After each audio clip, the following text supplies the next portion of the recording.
Greetings, everyone. We return to Big Beautiful Women, Giantess Dating Action. Today, we're going to make better friends with our dear Fuko.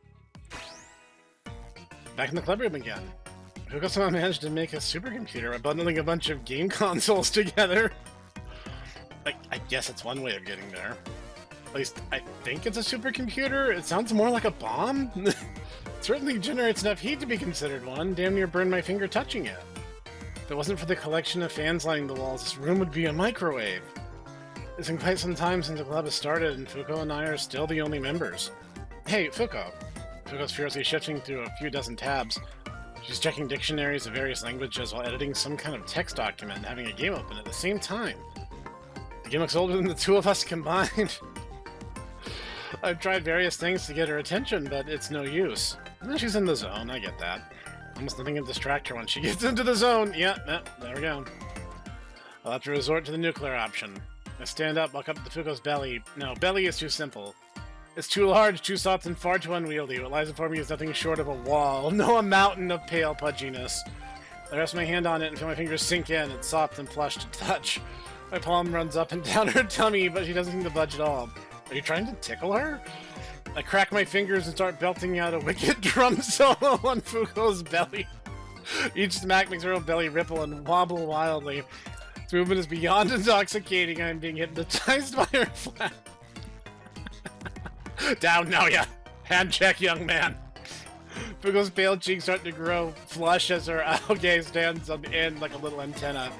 Amigo, stop! Fuko leans back and starts kicking her legs. Stop! That tickles me!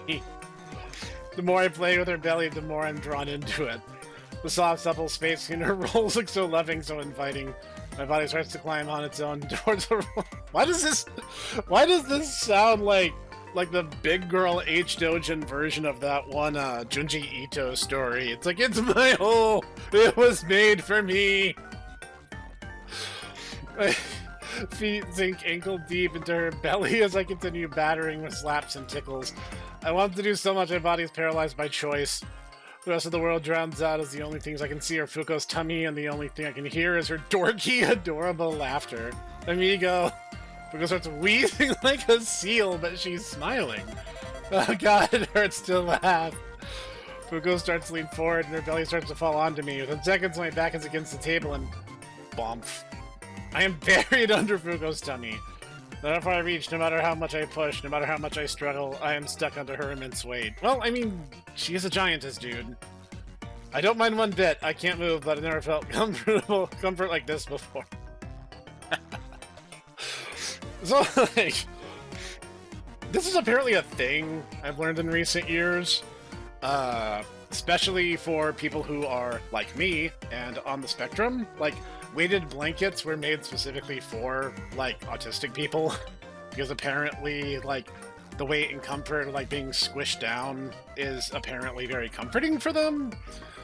And by them, I also mean me.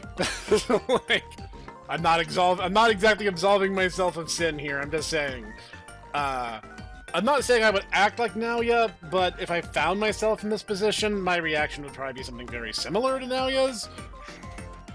I can feel her heartbeat and her stomach rumble and gurgle, starting to lull me to sleep. All I can do now is wait until Fuko decides to pull me out. Amigo. Fortunately, that wait is not very long. Fuko reaches under her tummy, wraps her fingers around me, and pulls me out. You can't just do that to me! Fuko looks embarrassed as all hell, but she doesn't look like she's having a bad time. Why not? Fuko sniffles and rubs her eyes. I can never be married now! I'll never be a pure bride! I wonder if I have my thumbnail for this episode. What? You made me pregnant! Now it's time for you to take responsibility! Fuko's fingers tighten around me, not enough to hurt me, but more than enough to send a message. What do you mean? I just tickled you. Class 3 giants get pregnant when they're tickled. That's not how that works. That's not how any of this works. How do you know? Are you a class 3? Alright, she wants to play. Let's play. Alright, when's the wedding? Huh? Fuko visibly throbs. Eh? Fuko's cheeks flush bright pink and she leans backwards and drops me onto the desk. Are you serious? Yeah, where do you want the venue to be?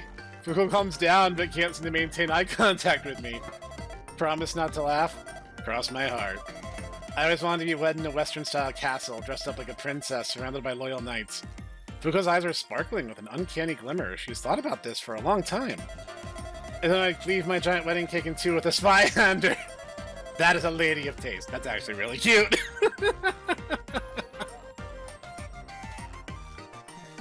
I get it. Feeling you. Feeling you. Feeling you. Thank you. What kind of wedding would you want? I'll answer honestly. I'm not too worried about my answer offending Fuko's sensibilities. Like, I am a simple Snek. If I ever were to find someone who's willing to just put up with the sheer BS that is my personality, simple is good. I don't like pomp and circumstance and people blowing things out of proportion. I don't really like being center of attention, regardless. And don't get me wrong, space wedding sounds pretty fun. In all truth, a simple wedding would be good. Don't hate me for this. I probably just want a simple wedding at home or a local place my fiance and I both love. I like keeping things simple. Why would I hate you for that? That sounds perfect. Simple and clean is best. Good to know Fuko isn't into expensive stuff. I feel more courageous now. Really? Okay. I didn't...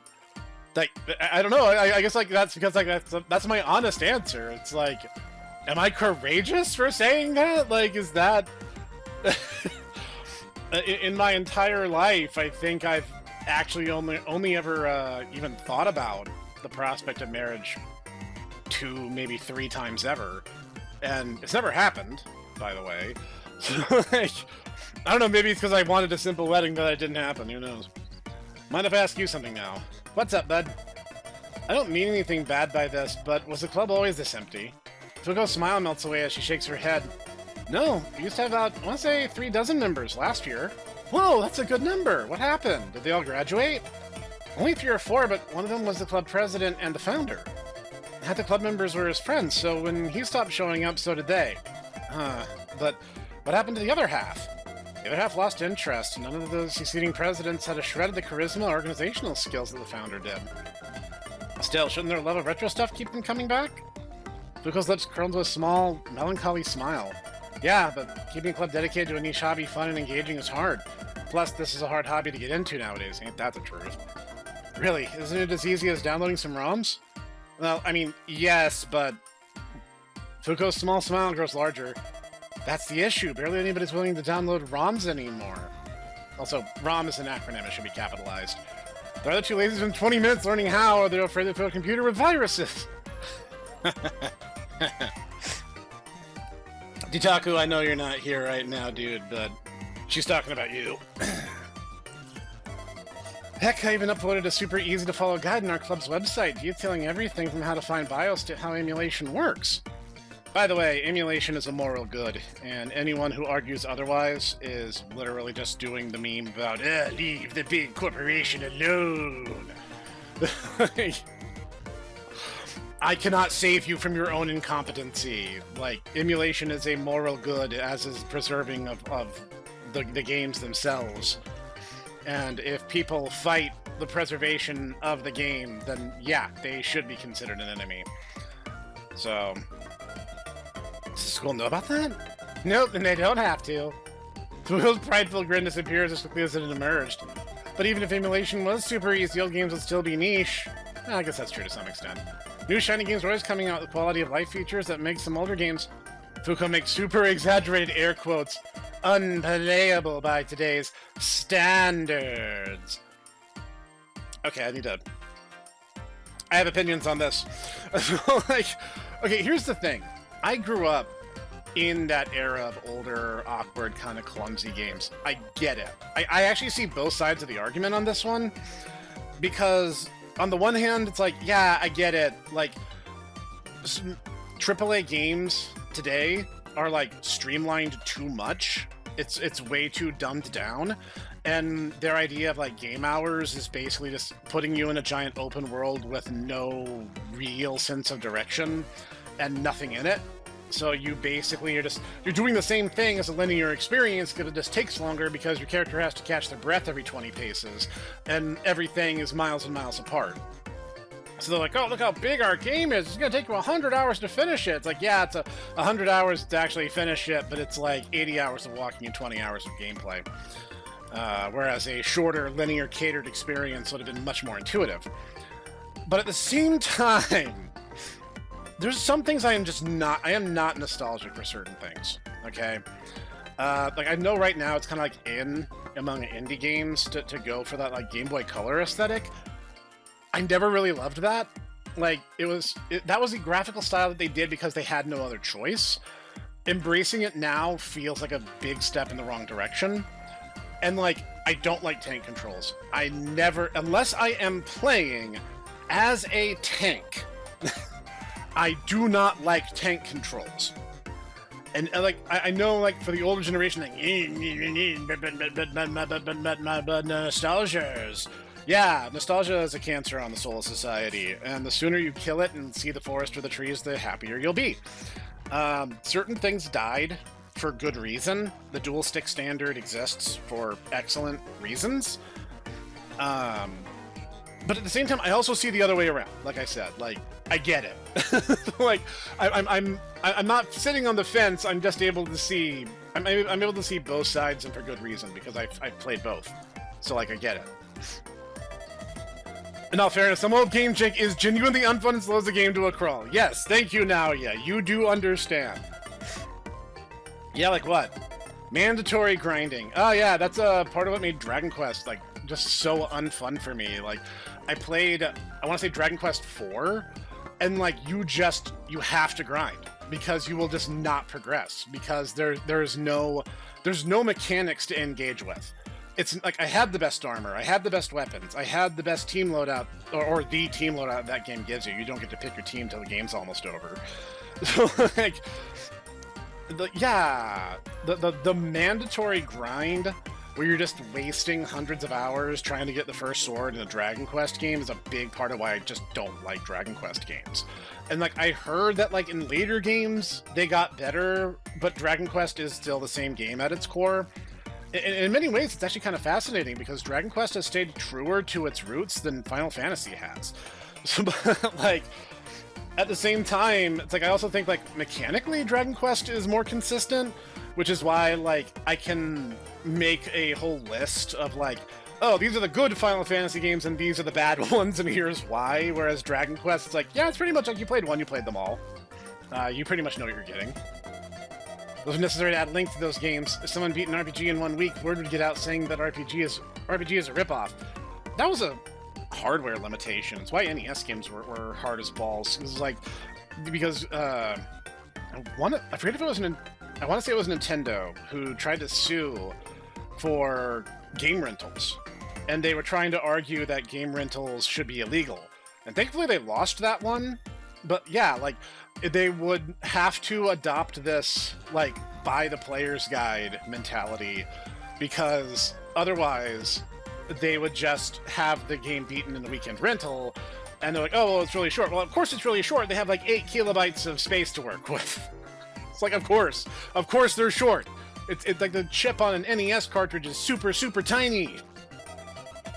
Why would it be considered a ripoff? Games in the 20th century were way more expensive even before you factor in inflation. Kind of true, kind of not true. The number that the government cites for inflation is way, way, way lower than it actually is. They're actually, like, lying straight out their teeth. If we were on the gold standard, which we should totally, absolutely still be, thanks, Nixon. Why does Foucault make me get on, politics so much? Like, that's kind of true, like, because, like, some games were, like, legit, like, by today's money would have been, like, $80, right? But that's actually still a really bad explanation, because then you're also looking at, like, early adopter fees. So, game length equals value, even if the game was artificially lengthened through bullshit deaths or level grinding. There's truth to that. But at the same time, there is, like, a lot more to it than that. Like, honestly, you can beat, like, Mega Man 2 in, like, 2 hours if you know the game. But, like, someone who's playing it for the first time will probably struggle. Especially that one stupid Crash Bombs boss, which lowers the entire game by a full letter grade, I'd argue. They could just make the game super replayable. Or they could have just done that. So you admit newer games are easier to play than what draws you to old games. Soft smile emerges. She looks like a proud mother talking about her children.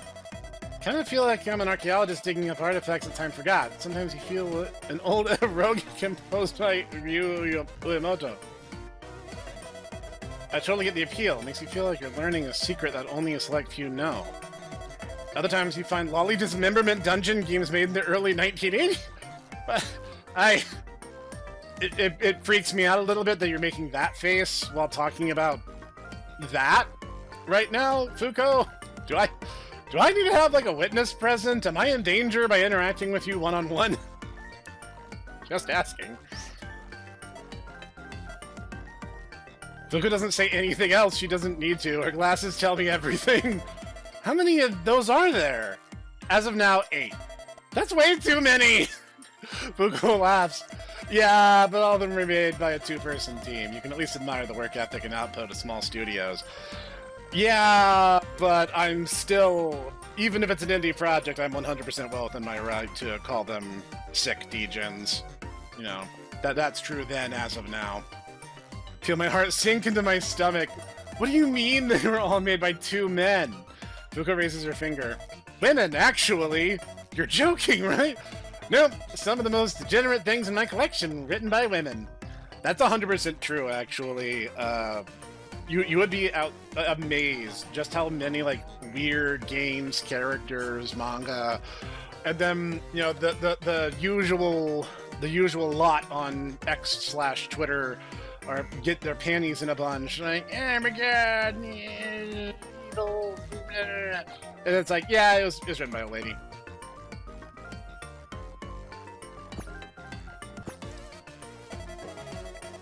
I find that hard to believe. No, Nalia, you should not. The most popular age categories in most women are words that I don't think I can say without being demonetized. I felt myself grow a little more misogynistic, just a little bit. That makes a lot of things add up. Fuko cackles. If you think that's bad, wait till you see what the giantess fetish forums talk about. Fuko's head gets close to me, too close. You'd be surprised how many giantess think about eating people. Fuko licks her lips. I have never been more terrified in my entire life. My brain is firing signals in every direction, demanding my body to run away, but my body doesn't listen. All it does is shiver and stare up at Fuko. I don't want to know. A grotesque grin stretches across Fuko's face and makes her cheeks contort at horrific angles. Really? You choose to go to the only giant university in the world, and you've never once thought about what it would be like to be inside one? That's a loaded question if ever there was one, Fuko. No, I hate vor! I thought I did too, until Fuko opens her mouth and exhales on me while sticking her tongue out. Her breath reeks of hot chips. I saw a giant's mouth up close. Fuko giggles. Gaze upon my mighty chompy, scour for my magnificent tongue. Fuko menacingly wriggles her tongue at me. So, think brain, think of a way out of this. Can we go back to talking about video games? Fuko's face returns to its usual form.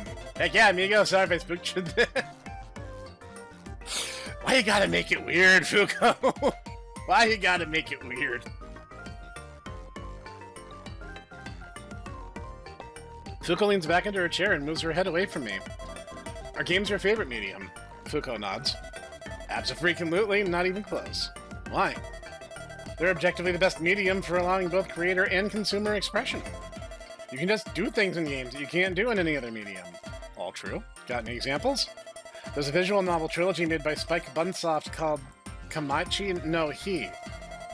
The first one's pretty standard murder mystery for the most part, but the second one gets weird. Starts using fake glitches on New Game Plus routes and delivers insane messages allegedly snuck in by an abused developer locked up in Bunsoft's basement. If you go through a certain route, you can find a message telling you in the second game to press select on a certain screen, Kamachi 1, for additional spooky scenes that fill in story details for both games. You can't hide esoteric stuff like that in movies or books. I mean, that is true. That is true, but there's ways of like hiding stuff in movies or in the context of a story. But yeah, the interactive nature of games changes, so to speak, the game, the meta game in this case, literally the meta game, in some pretty big ways. In fact, like gaming is the only hobby that has a skill threshold. Like even if you suck at sports, you can still play the sport and finish a game. Like, even if you're bad at baseball, you can play a game of baseball to its completion. Most games have some kind of skill check throughout, and you will be disbarred from advancement if, one, you're a games journalist, or two, you just happen to fail the skill check. So, I mean... True, I feel someone could still do creative stuff like that in books. You could line the first volume with secret ink.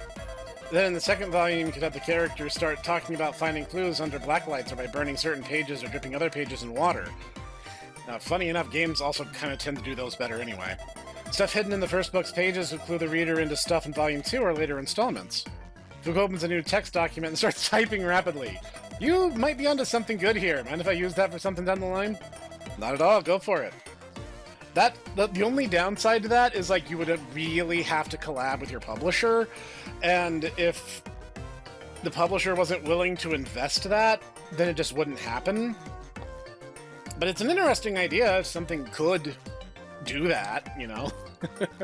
Get some, that'd be really good for, like, a murder mystery, or, like, some kind of, like, House of Leaves-esque meta-horror. Foucault shoots me a thumbs up and continues typing furiously. Now that you mentioned, I do think horror works best in video games since you're actually responsible for progressing. Hard agree. Plus, the interactivity makes any fourth wall breaks all the spookier. Yes, this is a true story. Cog and I played through Eternal Darkness on the GameCube. Great game, by the way. And there were several moments where, like, the most terrifying things were the things that made you think that something outside the game was happening. There's a bit where you walk into a room and there's like 4 monsters already like in your grill, and you get the like controller disconnected warning, and then it turns out it's just a sanity effect, and that freaked me out harder than any jump scare in the game. Like, just like stuff like that, the way it could screw with your expectations just because of the medium. Right? People are terrified of their computers malfunctioning. Movies glitching isn't nearly as scary since people don't care if movie projectors or DVD players don't work. Computers, that's where people keep all their important information. Glitches, even fake ones, can be super spooky. Yeah, and you can get really creative with jump scares. Oh god, you like jump scares? Yeah, but there's an art to it. A jump scare can't just be loud noises in your ear randomly. That's just being annoying. Gotta make sure the music is turned down. You gotta start building suspense. The dread is just as, if not more important than the big scare payoff. That is true. Because in terms of horror games, both the jump scare and the completion of the puzzle that you're on are both ways to break tension. I think Five Nights at Freddy's is a good example of this, because you either win or you don't, right? You either get jump scared and die, or you clear the stage and you get the victory bell, which for some people can be kind of a jump scare because you're so in the zone, you're trying to pay attention to the game's mechanics, that can sneak up on you just as easily. So, like, both of those are a way to break tension. But it's the building of the tension that made the first game so phenomenally successful. And it's just that everything in the game is designed to put you on edge one way or another.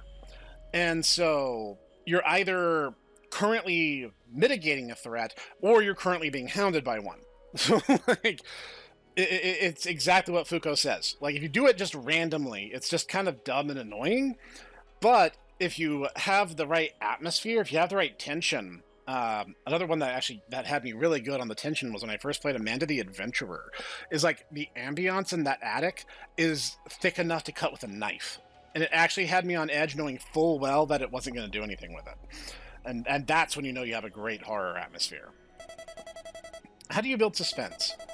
Lots of ways. You could add some spooky subtle sound effects like whispering or heartbeats. You could also start cluttering the screen with junk text. Or my personal favorite, you just slow the text down and halt all sound until the payoff happens. That's genius. What visual jump scare would you use if you were making a game? I don't know, lol, right? It's some shitposts. Lol, nice. We're going to be talking about video games and shitposts late into the night. This is fun. I gotta go to bed now. Need me to walk you back to your apartment? Yes, please. Alley-oop. Fuko scoops me up, puts me on her shoulder, and heads outside. This is saving me so much time, you have no idea. Don't worry about it, amigo. It's my duty as club president to ensure all my cohorts get home safely. Fuko taps her fingers together as we approach my apartment. So, mind if I ask you a favor? Depends on the favor. Fuko digs into her pocket and pulls out a thumb drive. I have a game I want you to play. It's... Caled? Typo here. Called Juno. Why do you want me to play that? Because it's key to understanding the club. And me. I'd just really, really appreciate it if you played it. Fuko's lenses are shimmering. Can't refuse her. What's it about? It's about time travel, and Fuko starts getting into incredible detail about how the time machine works in the game. Feels like I'm sitting through a physics lecture. The game sounds intense. I'll probably need to be fairly intelligent to even understand it. There's no rush, we can play it whenever you have time off. It's pretty lengthy though, so don't try to do it all in one go, alright? I accept the thumb drive and put it in my pocket. Thanks, Fuko. No, thank you, mi amigo. Fuko opens my window and puts me back into my bedroom. I'm expecting a full report when we finish it. Will do. Okay, Fuko, good night. Night, Fuko. Nighty-night. Aww. So, once again, we are tired. We're gonna sleep up this week. Jotun's political situation is, for lack of a better word, completely bizarre. Jotunshi is part of the United States giantess outlying islands, therefore it is considered a territory of the United States. Okay, we didn't know that before. While the head of state of Gaia in Jotunshi is the president of the United States, Jotunshi is largely self-governing with 3 branches of government, including a locally elected governor and territorial legislature. Jotunshi currently elects a non-voting member to the U.S. House of Representatives. How does that work? While this member cannot vote on the passage of legislation, they can still vote in committees and are given offices and staff funding. Alright. They may nominate constituents for Jotunshi to the Army, Naval, Air Force, and Merchant Marine academies. The island of Gaia is currently run by a governor appointed by the federal government of the United States. Now hang on, it gets weirder. Much of the Okinawa Prefecture is currently an enclave within Gaia, so Okinawa is still subject to only Japanese laws and customs. That's interesting. That being said, the United States and Japanese government jointly administer some parts of Gaia to ensure their citizens are properly represented and protected. As part of this joint administration, both American and U.S. citizens can travel between Okinawa and Gaia without any visas.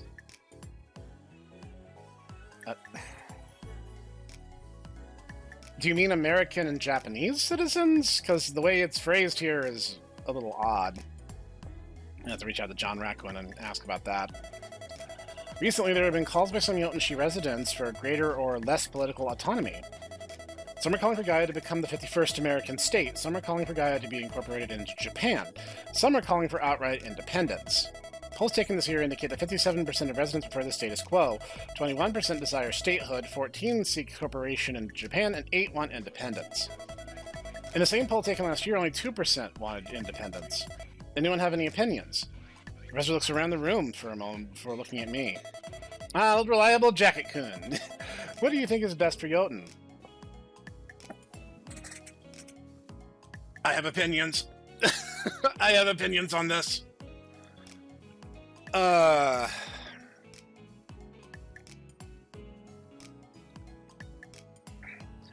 See, it's really interesting to me that Jotunshi is kind of like that city in Big Hero 6, or they had San Francisco, where like it literally spanned between the two. And I find that idea very evocative and very interesting. Now, see, that's really hard to even say. Like, Gaia is such a unique instance in this world. Like, there's never been anything like it. So, there's no precedence to really draw upon. Now,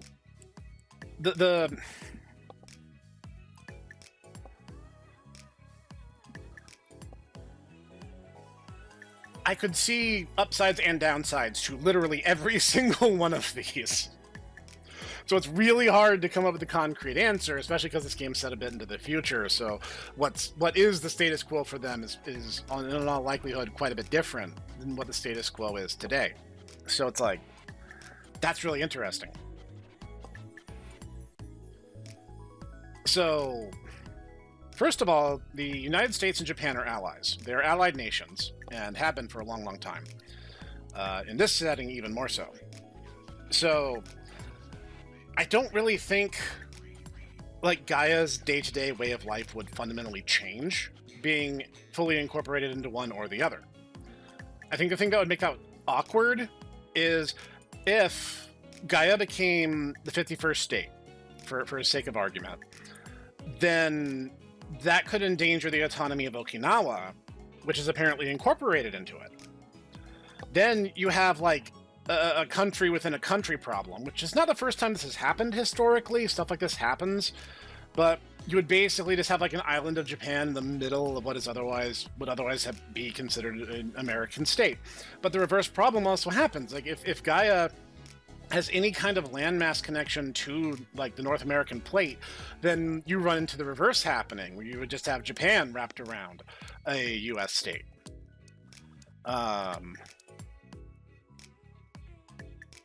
Like, the only way, like, honestly, it feels like the status quo would honestly just be, like, you're just kicking the can down the road, right? You eventually have to come back to it. Like, you can stall all you want, but the cold hard reality is, like, if Gaia keeps growing and incorporates more landmass from Japan or the United States, it could lead to international tension. And I'm not even talking about, like, Japan or the United States having a problem with it. I mean other countries having a problem with it. Like, the military strength of Gaia/Yotenshi is a little unclear, but they legit have giant women that can punch tanks.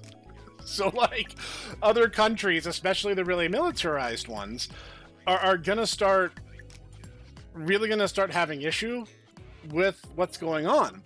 I think really the only option would be for them to declare independence and then clearly delineate Okinawa as part of the Japanese archipelago, because that's what it is. But this is such an interesting thing. Like, this happened in real life. It'd be such a complicated discussion just because nothing like this has ever happened before. I want an independent Yotenshi. See June smile at me at the corner of my eye. Why? The pro-independence branch of the Jotun government is promising lower taxes. Is that seriously it? Yep! You can't be serious. Actually, you absolutely can. We went to war, we being in this context the United States, we went to war with the greatest empire the world has ever known over a 3% paper tax. So you better believe that I think that stance is 100% completely valid. Taxation is theft, and the government is corrupt and run by people who hate you. And never, ever, ever forget that. Hey, the United States was founded because people didn't want to pay taxes. Yeah, there you go. Like food or shelter, tax evasion is also a basic human need. That also runs the chance of being this week's thumbnail. I feel a little closer to June now. Aww. Class interrupts the discussion regarding my very cool and correct opinion. Alright, settle down, everyone. I want everyone to be respectful. You're all adults, act like it. Ring. Class dismissed. You know, I'm just saying, unfathomably based there now, yeah. No one wants to hang out, so I guess we can work on our stats. Now, I don't know if I mentioned it or not, but John Rakuin did, in fact, post on his Twitter a few guides for single-character endings. And so for Maya, we're good on intelligence. Our charisma needs to be about double what it is now, and our empathy needs to be about triple what it is now. So we have a road ahead of us. If this ends up becoming a lot of grinding, I will jump ahead to the next time something interesting happens. You know what, let's try raising charisma right now. There we go. No one wants to be my friend, so we'll just keep grinding this. It's almost time for Christmas party, but I don't know what to wear. Maya didn't specify if it'd be a fancy party or a casual little get-together. What should I wear? Oh boy.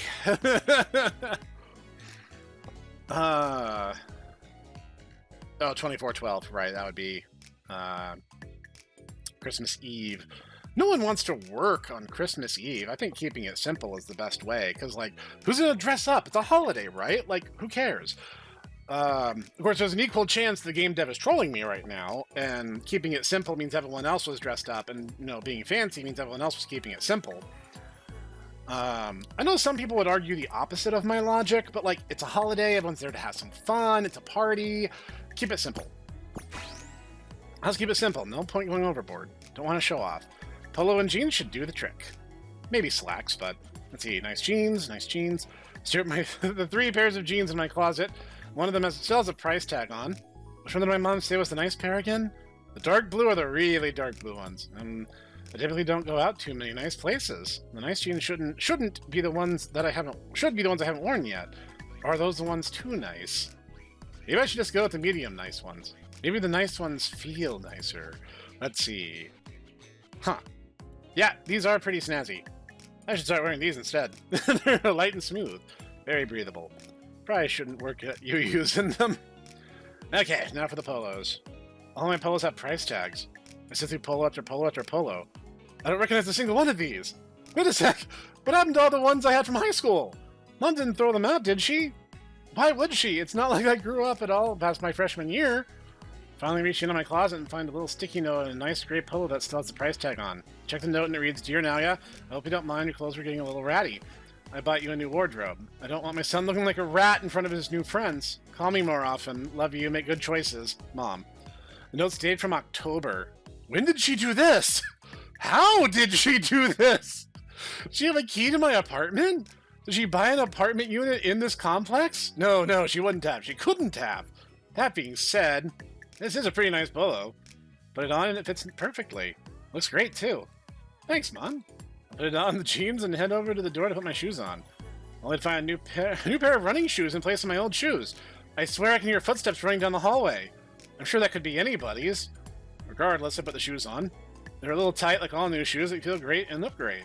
Alright, let's rock. I head out of my apartment, head downstairs and toward Maya's place. The white elephant gift should arrive later this evening, too. Everything's good so far. I can hear the others inside her house already. What the hell? They're on time?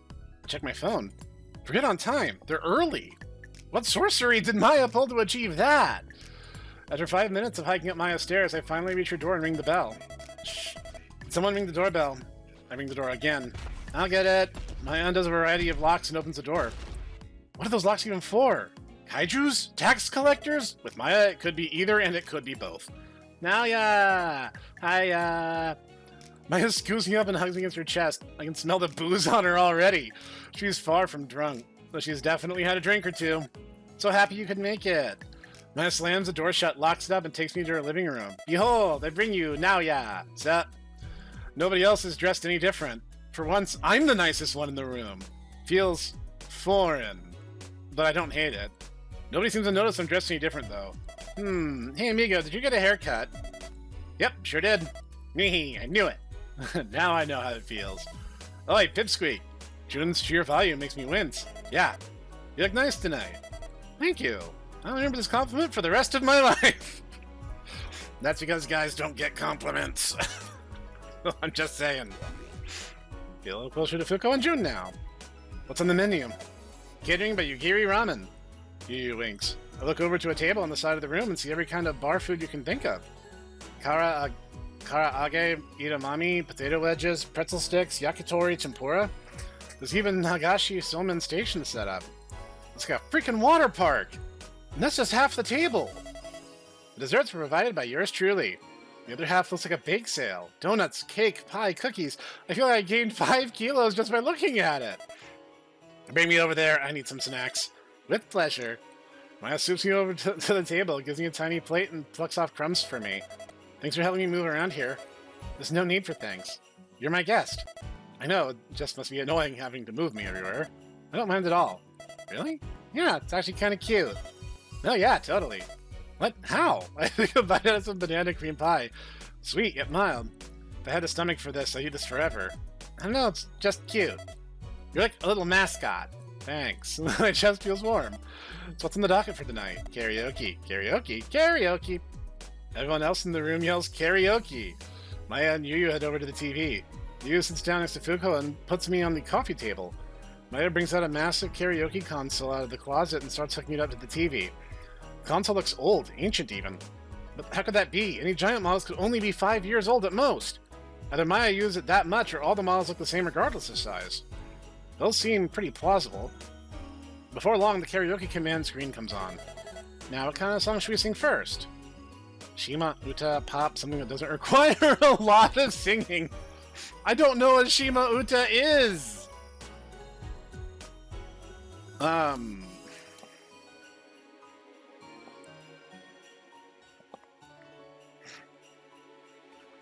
obviously you'd have to do, Bohemian Rhapsody.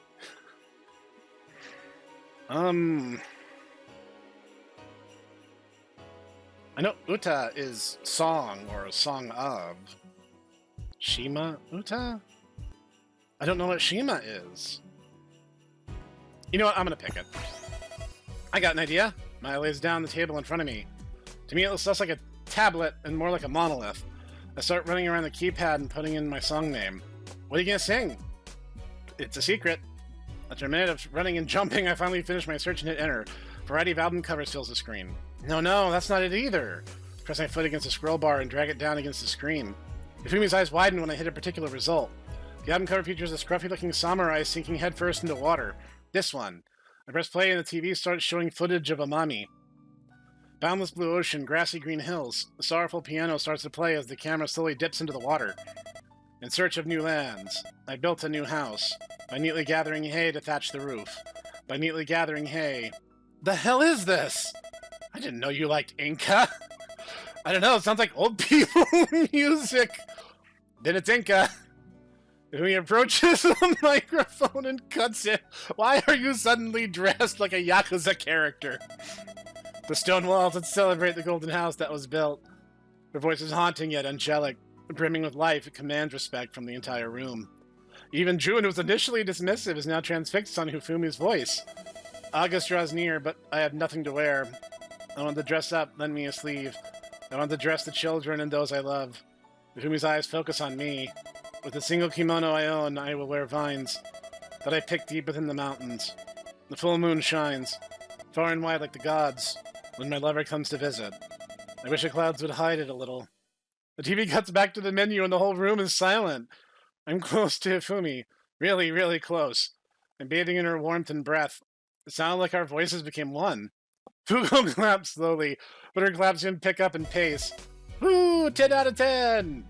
June rolls her eyes, but joins in clapping nonetheless. Yeah, that was pretty cool. You two sounded like an elderly couple. Thanks. My grandparents were karaoke fiends. I used to sing duets with them like this all the time when I was little. Ifumi looks back at me. What about you? How'd you learn this song? I went to a mommy to visit my grandma a few times when I was little. She'd be singing this on the way home every night, and in every karaoke bar, and even lulled me to sleep. Wish you told me you liked this artist earlier. Me too. Fair. Wanna go to karaoke sometime, just the two of us?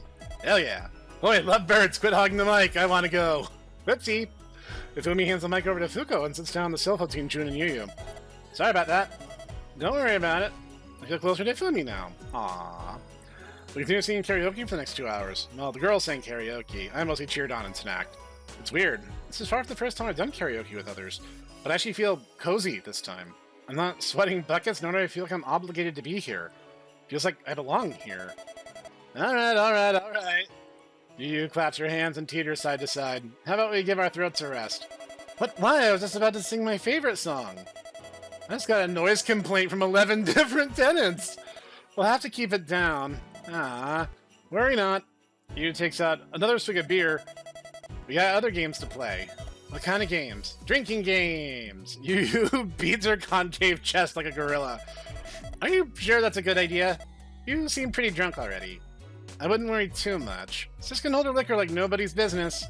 She's barely even drunk. Then count me in. What kind of drinking game? Never have I ever. That takes me back. A classic. A key tool for acquiring lewd information. Never heard of that game. How do you play? How have you never heard of it? Everyone I knew played it at every sleepover. I never really had any sleepovers. How's that possible? You're so cool. A warm, tender smile spreads across June's face. It's like it's her first time being complimented. I know. But again, how do you play? We all take turns saying stuff that starts with never have I ever. If you have never done the thing, you do nothing. If you have done the thing, you got a drink. For example, never have I killed anyone. Glance around the room. Nobody reaches for a drink. Like that. Oh, that seems pretty simple. I'm game. Who starts? I think it's only fair if the hostess starts. Can't argue with that. Let's rock. Let's enter the Garden of Madness. Yeah, what she said. Let's see. Maya's eyes slowly scan us as she pours each of us shots. Never have I ever wanted to grope someone in this room. 1, I think you're lying, because you are the thirstiest woman in this game, which says something. Maya's statement staggers everyone in the room like a flashbang. Damn, Maya! Starting off strong, eh? I don't like wasting time. Nobody in the room has taken a drink yet. Come on, be honest, I won't judge. This game lives and dies by the honor system. I grab the shot glass and down it before anyone else can. Tasty. I raise my glass towards Maya. Alright now, yeah. I had no idea you were so feisty. Liar. You are such a liar, Maya. Fills my glass up with a single drop. Hifumi glances at me before taking a shot. He, guilty as charged. Maya refills Hifumi's glass. Oh my, who do you want to grope? Yes. Yes? Yes. Hifumi leans over and plops her head into Jun's breast. Everyone here is so cute and squishy. Jun hesitates before downing a shot, too. Can't argue with that. Jun's eyes keep slowly wandering around the room, refusing to stay focused on any one person. Oh, I had no idea you had such a soft spot for soft spots. Womp womp. Maya refills Jun's glass. Yeah, Jun mumbles. So, we're 3 for 3 so far. Maya turns to the Yugiris. What about you two? By the time everyone turns to the sisters, Fuko's cup is already empty. Another, please. Maya refills Fuko's cup. What about you, Yu? Yu's eyes meet mine, but only for a second? Nah, Yu chuckles. Had no idea I was friends with a bunch of pervs. She says with a content grin. Well, I think she has the lowest friendship rating with us right now, so that's not unfair, if you say so. Who goes next? Let's go clockwise. Maya turns to me. You're up. Never have I ever done anything dirty in public, had a naughty dream, committed a crime. Those are all pretty good, actually.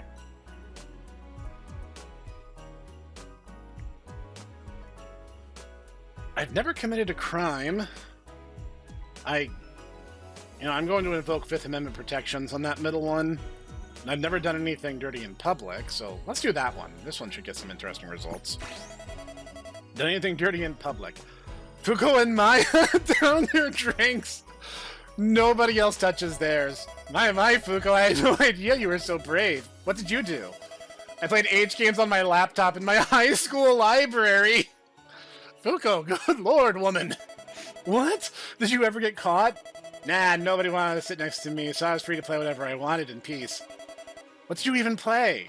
Everyone looks at Hifumi. What? Aren't you curious? My little sister's meat can't possibly be these huge coon tastes.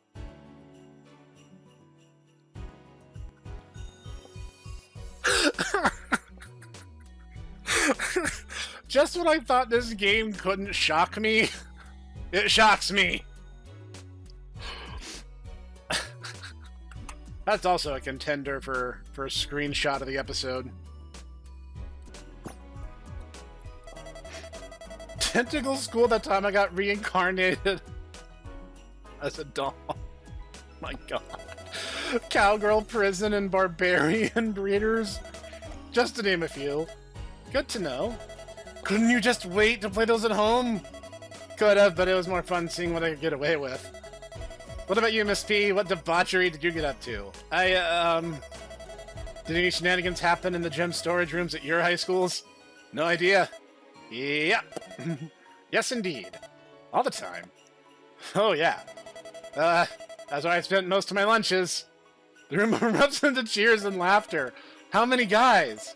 The same one every time. I'm horny, but I'm not a hussy. Thank you, Maya, for clarifying. You ever get caught? Yeah. But we were just caught hiding in there. They could prove... they could prove, I think they mean couldn't prove we were doing anything lewd, so we got off easy with some detentions. And I bet you got off all right. Ha! Yeah. My feels worse than Fuko's drinks. What happened in the gym storage at your schools? Girl got pregnant at my school. Oof. That's what I thought too at first, but she's still with her BF. Yeah, they even got married a while back. Huh. Good for them. I never witnessed anything firsthand, but there's a lot of rumors. Ooh, like what? There's one where a girl was selling paizuris in there after school. Spicy. There was another one where some people were holding occult rituals in there. Sis, that one wasn't a rumor. You're joking. Nope. You shivers that maintains her drunken smile. What about you, Naoya? Maya pokes my stomach. Did anything saucy happen in your school? Yeah, 2 teachers got caught making out in there. No, that's actually kind of cute. Yeah, they actually went to that school as students, too. That makes it even cuter. Did they ever get in trouble for it? Nah, they were best friends with the principal. And they were married to each other, too. So everyone just kind of let it slide. I'm so jealous. That's almost sweet, right? That's like, maybe that they're that couple that just never left the honeymoon phase, so they're just like constantly all over each other. Like, honestly, good for them. Ifumi, you're up next. Sweet. Ifumi taps her chin. What to ask? What to ask? I got it. Never have I ever sent nudes. Maya and you take another shot. What? Keep your voice down. You pour yourself another drink. When did this happen? Shut up. Everyone does dumb stuff in high school. Fair enough. I've sent some spicy DMs I shouldn't have. Like what? Inflation roleplay. Fuku responds without skipping a beat. Okay, forget I asked. Drew turns to Maya to avoid looking at Fuko. Who'd you send them to? My ex-husband. Ah, there's nothing wrong with sending nudes to your husband. Did you send them after you two separated? Maya falls silent. What about you, Ifumi? You ever seen any nudes? Ifumi recoils from my question. Did anyone tell you to ask me that? Nope, why? Ifumi's eyes meet mine, but only for a second. A small, yet infinite moment. Just curious. Nope, I never even took any. My body relaxes for some reason. My parents gave me this massive lecture against posting anything online before they gave me my first cell phone. Good, your parents actually had a small bit of common sense. It took me away from ever posting anything. Now it's your job to post online. I know, right? Funny how that works. What about you, amigo? Send any pics? Nope. Aw. Fuko seems genuinely disappointed. Seriously? No, yeah, I suspect Naoya operates on the same logic that I do. That you never, under any circumstances, post anything online that could be, one day called Exhibit A. Why is that so surprising? I don't know, don't most guys send pics at least once? Maybe most guys Relax, you guys aren't missing much. Every muscle of my body tenses up at once. You've seen it? Oh yeah, we used to take baths together all the time when we were little. I kick Ifumi's thigh repeatedly. It does nothing to deter her. Well, of course it's gonna be little. You two were kids. What do you mean? They grow and balls drop during puberty. Well, then you learn something new every day. You didn't know that? You're up next, Junie. Never have I ever stepped on anyone.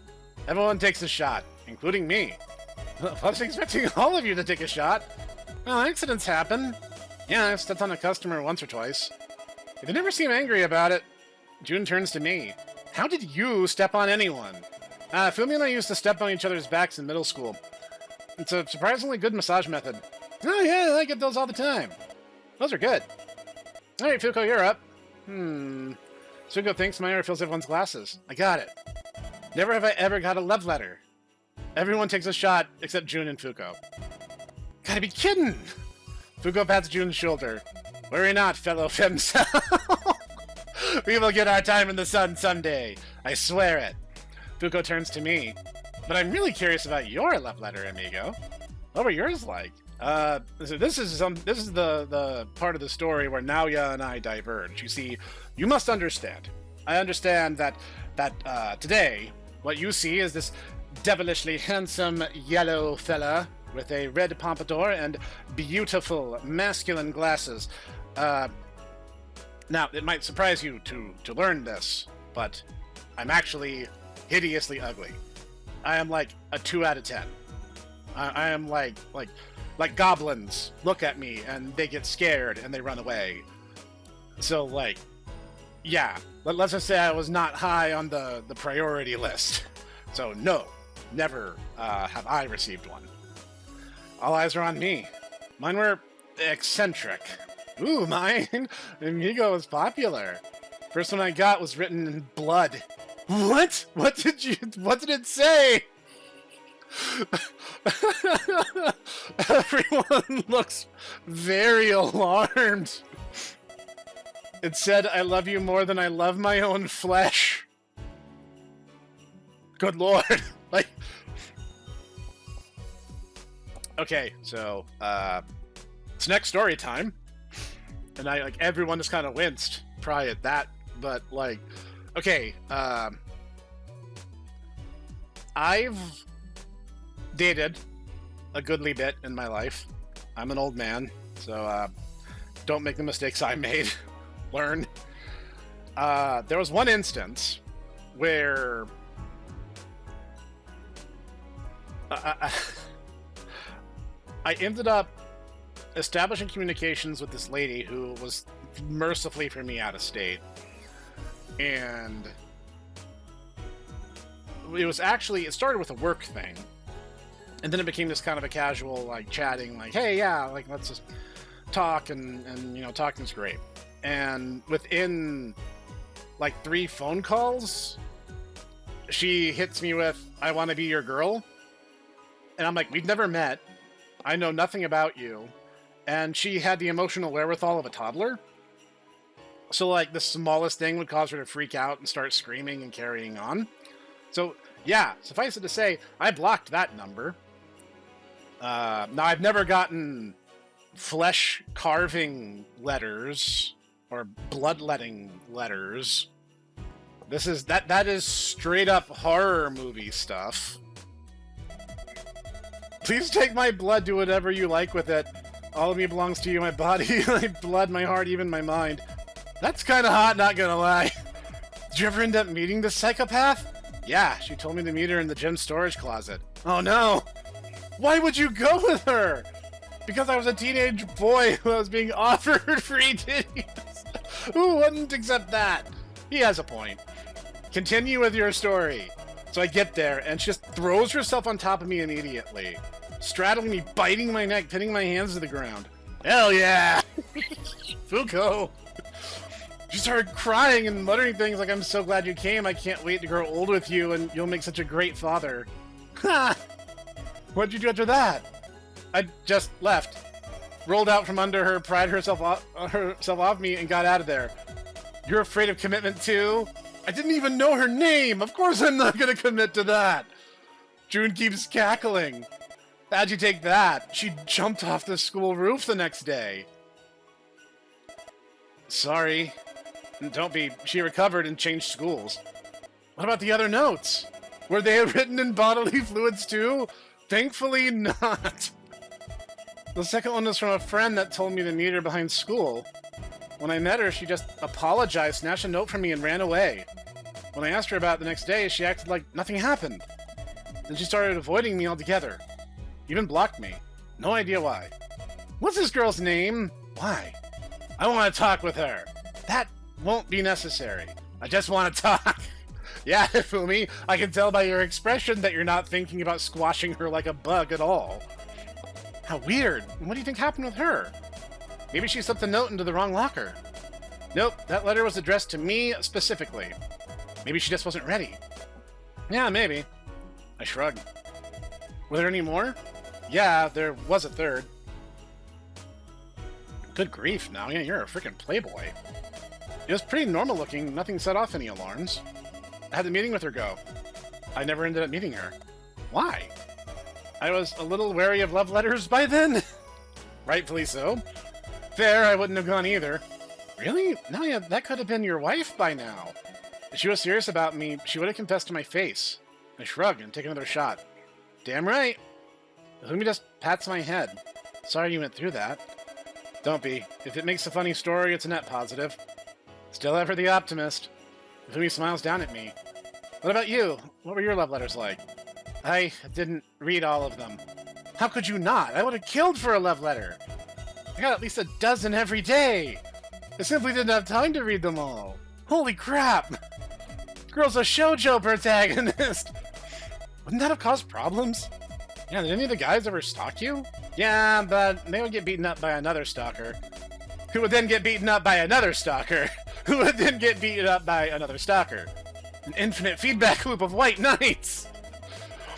Where the white knights stalk each other instead of the original target. Fascinating. Did any girls get mad at you? There must have been at least one who was mad at you for trying to steal her boyfriend or something. Yeah, that happened occasionally. One couple actually got into a fight because both of them were trying to cheat on each other with me. This woman is dangerous! Premium homewrecker! Fuko turns to Yu. What about you, sis? What was your letter like? It was nice. Met my first boyfriend from it. Didn't last long because we were dumb high schoolers. But it was nice. Only love letter I got was from my husband. Half the letter was just him talking about how much he wanted to kiss and squish my tummy. People say romance is dead. Fuko pats Yu's shoulder. Alright, sis, your turn. Myra fills everyone's glasses. What? Wait a minute! Wait a minute! Why is Naoya the only one with the horror story experience? Like, why does everyone else have, like, these really normal, ordinary stories? And Naoya has, like, this weird, traumatic horror background. Like, every relationship this guy's ever been in is some kind of, like, horror B-plot. What happened to this guy? How could someone have crappier luck in romance than me? I feel that's a valid question at this point. Now, yeah, what cursed star were you born under? What Milo Murphy crap are you under the influence of that forced this lot in your life upon you? Good grief. See, I didn't even date in high school.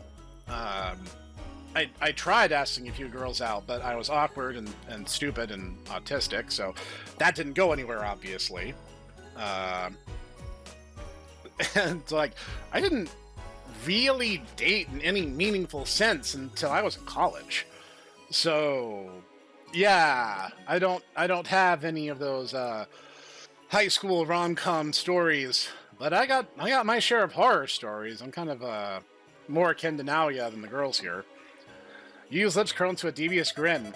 Never have I ever kissed someone of the same sex. Like, on the lips. On the lips. Ifumi and Maya take shots. Ooh, you play for both teams. You could say that. I thought I did, but I don't. Then why'd you kiss girls? You tried a lot of things in college. I see. I'll keep that in mind. Jun's eyes briefly wander over to Ifumi. Alrighty. Yu hiccups. Maya, ask another question. Chop chop. Yes, my lady. We continue playing Never Have I Ever for another hour. I learned a lot about my friends. Perhaps too much. I only took 3 shots the entire game. For reference, Fuko's taken 6. Man, I'm boring. Devin's feeling pretty sloshed at this point. I'm by far the most sober one in the room. Hoi, hoi. Ifumi giggles, claps her hands. I want to play. Ifumi hiccups. I want to play. What do you want to play? King's Game. Hell yeah. June burps. Let's rock. I shall prepare the royal sticks. Maya bends down and pulls out a cup full of sticks. What?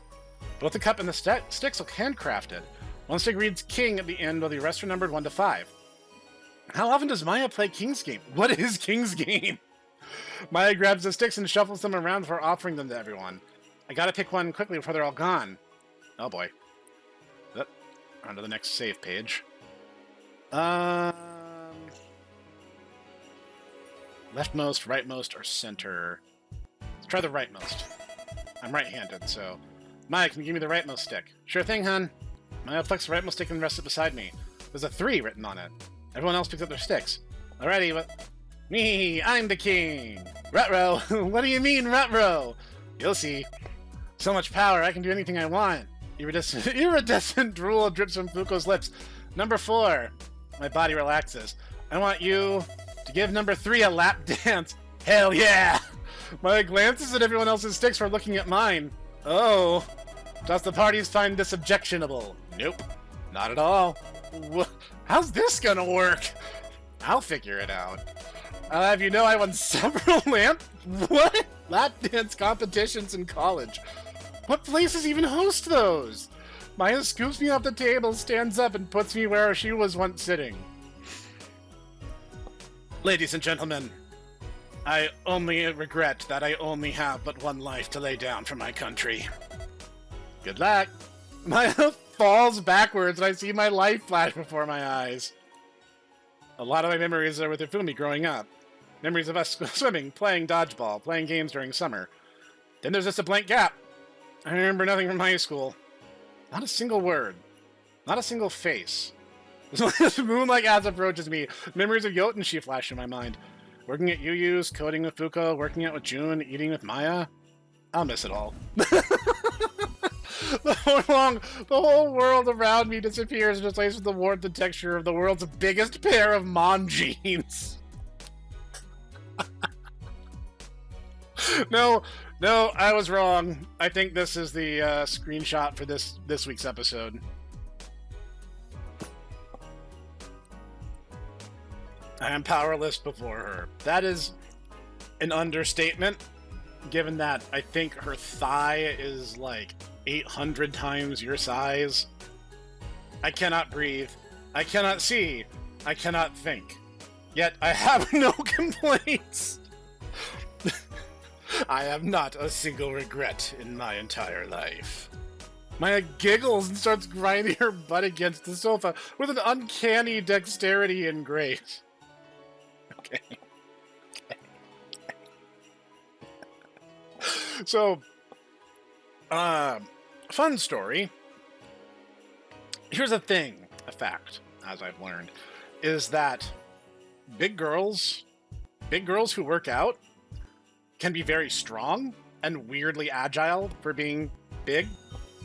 Source, been there, done that. This is not that unrealistic. I mean, I literally once dated a woman who was like 6 inches shorter than me, but could deadlift me off the ground. So, that's a thing. It feels rehearsed. No, not merely rehearsed. This feels practiced, refined over hundreds of hours. The technique feels drilled into her very psyche. Is he going to be okay down there? No, don't worry about him. I mean, this is like the second time she's physically overpowered me like this. So, this is just part and parcel of our relationship now. I'm sure he's having the time of his life. Yeah, I bet he is. Ifumi sounds jealous. But I don't know if she's jealous of me or Maya. She always had a thing for butts. After a complete minute of bouncing and grinding her ass against me perfectly in beat to the music, Maya stops and slowly gets up. Alright, I think that's enough. Maya takes a deep breath. Oh, what the heck? One more for the road! Maya falls backwards and crushes her ass against me. Feels like I just got hit by a meteor. Booty meteor. Voluptuous meteor. A wide fertile. Whoa, now yeah. My dude.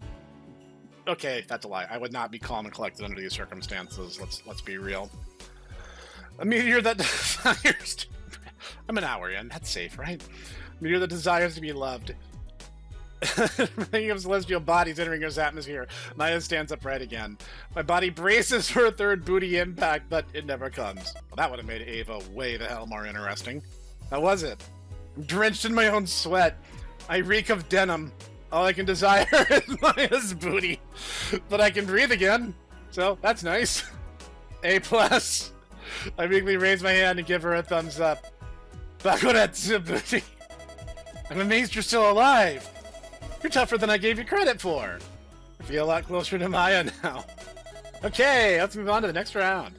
Maya collects all the sticks and shuffles them around in her hand. Come get your sticks. Everyone gets a stick before I can even get a chance. Sorry, Naoya. Maya places the last stick beside me. And winks. Huh? I look down at the stick and see a red crown painted on the side of it. Alright, who's king? Maya looks around the room. Nobody speaks up. I try and lift the stick, but it's too heavy. I just point at it. I am king. Nice. Now, yeah, keep in mind, I can cut your pay at any time. What to do? Oh, I don't know who number 1 and number 2 are. That's not fair. Is that the idea of the game? Is like you don't know who it is you're asking it from?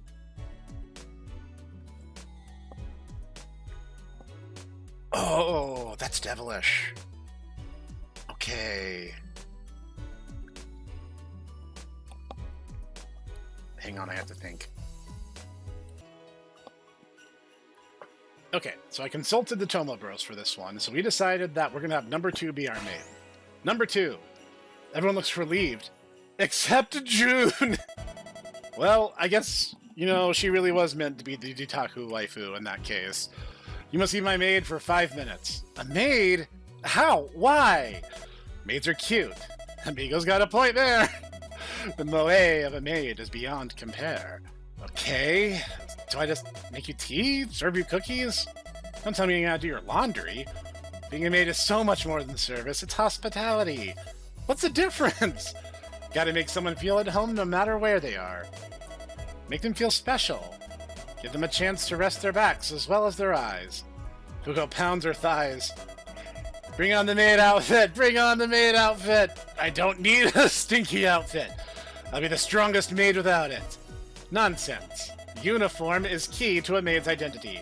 But I don't have the outfit. I do. Maya scoops June up by the armpits and carries her away. Maya, I have questions. I have questions that I feel are very valid. Very valid, actually. Come with me. No! What kind of maid outfit do you think Maya has? I hope it's the mini skirt. I hope it's classical. Long flowing apron and little bonnet are so cute. I could see her in a military maid outfit. Military maid? Yeah, you know, combat skirt, camouflage pattern, jack boots. Never heard of such a thing. How would a combat maid even work? No. Nadia's got a point. That would fit June perfectly. Sporty, cute, but practical. I think she'd look killer in a Kipow maid outfit. Never mind, that's way better. Those words are some drool. Should make a movie about that. I'm game. Me, I'll finally be able to use all that film equipment I bought. Amigo, I need your help with writing the script. I'm already on it. Fumi, do you know any other influencers? I need as many people as possible promoting this as possible. I'm sure I got someone big on my followers list. I'll think that later. Excellent day. Sis, is there any way we can put you in the movie too? As long as I get to promote my shop. Oh, for sure. Most of the filming will be in that shop. Why?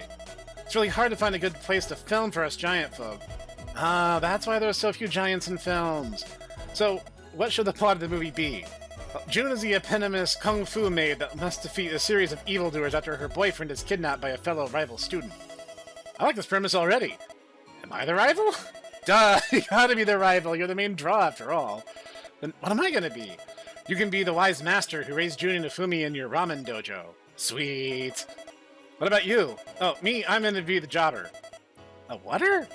Jobber. Basically some loser who loses really hard to make the hero look cooler. Like Angerus? Oh. Just because it's true doesn't mean you gotta do the poor guy dirty like that, Fumi. Exactly. That's fitting. Hey, what about Maya?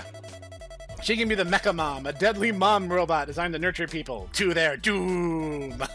Would Maya even go along with this? Isn't she, like, super busy? Nah, Maya will be fine. If you invite her to anything, she'll be super happy. Good to know. Hey, what are you doing? Don't you worry about a thing. I don't think I'm supposed to go there. Of course it is. Bonnets go on the head. Time for the stockings. Not the stockings. Are we on team thigh high or knee high? Knee high. Knee high. Thigh high myself. What about you, amigo? I've never given it much thought. Socks are just socks to me. I'm with Nalia on this. I have no particularly strong opinions on this. Yeah, but I thought all tinies like socks. What?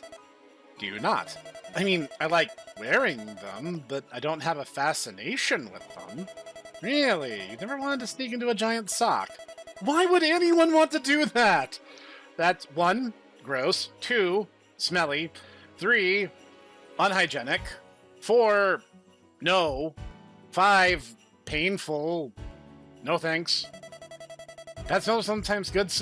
Fuko, just because you're a dirty girl failure does not mean everyone else has some kind of weird smell fetish. How's anyone supposed to move in these? You'll learn. Now hold still. I need to adjust this here and... chest area's still a bit loose. Forget it. We're done. Footsteps quickly approach the den. We all turn towards them and... Hell yeah! I think the Otaku will be very pleased with this turn of results. Hell yeah! Hell yeah! Hell yeah! Hell yeah! What do you mean, hell yeah? What's so nice about this? The untamed brash maid clad in the sacred garb. Fuko swoons. The moe! The moe! Gotta say, Junie, that outfit's pretty cute. Thanks. Wanna work at my place? You'd make some good tips. But I have to wear the heels? Absolutely. Then forget about it. June sighs and looks at me. So I'm supposed to be your maid, right? What do you want me to do? You must address me as master first. Ooh, he's right, June. Proper maid must always address her master properly. June's lip trembles. What do you want me to do, master? Some blood drips from Fuko's and Hifumi's noses. Moe. Moe, moe. Bring me your finest tea. On it. June's entire face is twitching. Her entire body is tense. Yet she's smiling. June retreats to the kitchen. And returns moments later with a bottle of barley tea that's twice my height. Here's your tea, master. June bows and does a little curtsy. Barley tea is all you had. What do you mean? Barley tea is the finest tea there is. Yeah, I feel like drinking dirt. Be grateful I even got you this. June stomps her foot, making the entire room rattle. Oh, a tsundere maid. She'll do wonders for our audience. Can I take this stupid outfit off yet? The bonnet's making my head itch like crazy. No, it's cute, therefore it stays. Rather be naked. Do it. No. You're still made for. I turn to Maya. 3 minutes. June grits her teeth before sighing. Alright, what shall I do next? June rolls her eyes. Master. Oh, the look of disdain, the glare, the grit teeth. My naughty bits are alive. Fuko's on fire this update. Good grief. Could you give me a massage? My body is so sore. Right away, master. June picks me up and starts massaging my entire body. Her grip is firm and her hands are rough, but she's surprisingly delicate. Her fingers ensnare around me like a spider's legs entombing prey and web. Her fingers are all taller than me. June starts bending me in a variety of poses like an action figure. It hurts. I want to squirm, but I can't give her the satisfaction. Grin and bear it, like a real master. As much as it hurts, it feels nice. It feels like negative karma is being kneaded out of my bones. Or I'm being tenderized. June looks over at the others. What's even the appeal of maids? It's nice to have somebody waiting for you when you get home. Can't argue with that. June takes her thumb into my upper back. Pain crashes in my entire body before being followed by a wave of relief. All the tension in my muscles and the air in my lungs has been squeezed out of me. That being said, June keeps her finger pressed against my back. I think Nayo would make a way cuter maid. Hard agree, tiny maids are the best. They're quite portable. And they can't run away. Fuko licks her lips. Mrs. P, you wouldn't happen to have a maid outfit Nayo size, would you? Unfortunately not, but I can buy one. Good to know. And time is up. Maid time is over. Aww. June presses into my shoulders one last time for setting me down, kicking the heels off and flexing the maid outfit right off of her. No! Whoa, how'd you do that? Muscle power, baby! I feel a bit closer to June now. We continue playing King's Game for a few more rounds until I get a delivery notification text. I peek outside Maya's window and see a giant white elephant plushie staring into my soul. It looks a lot more menacing from this angle. Let's hope the girls like it. Hey everyone, my gift finally arrived. We can start playing White Elephant if you're ready. Let's do it! Yes, I want the funny elephant. You hiccups. I'm amazed she's still standing. Alright everyone, show me what you got. I bought a scrapbook. A scrapbook? What are you, a grandma? Scrapbooking's nice. It's like making a little personal museum. Have you made any? Plenty. Can I see them? No. Sorry, they're pictures of me and my husband. Sorry I asked. Can you at least show me how to scrapbook sometime?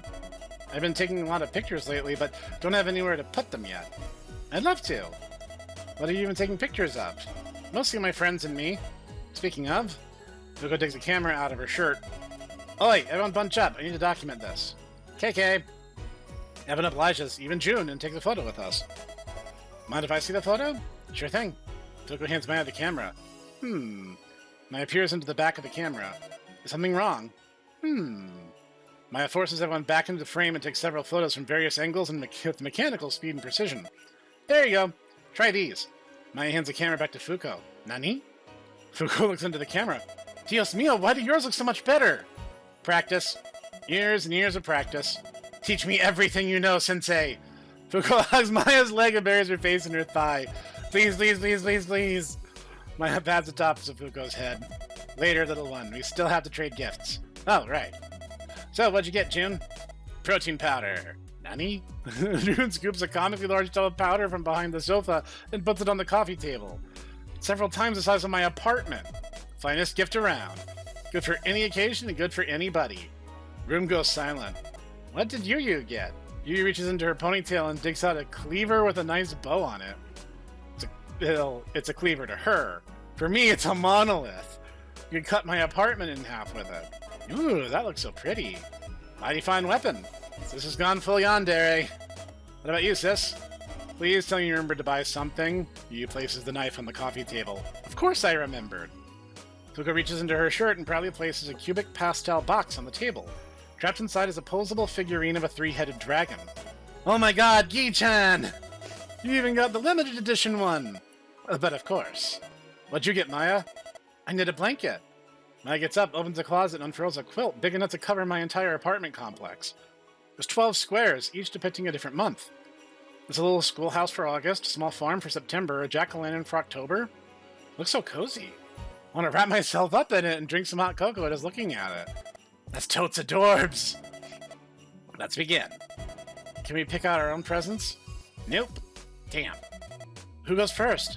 Smallest goes first in this house. Hell yeah! Maya definitely wants the scrapbook. Ifumi and Fuko are both eyeing that figure.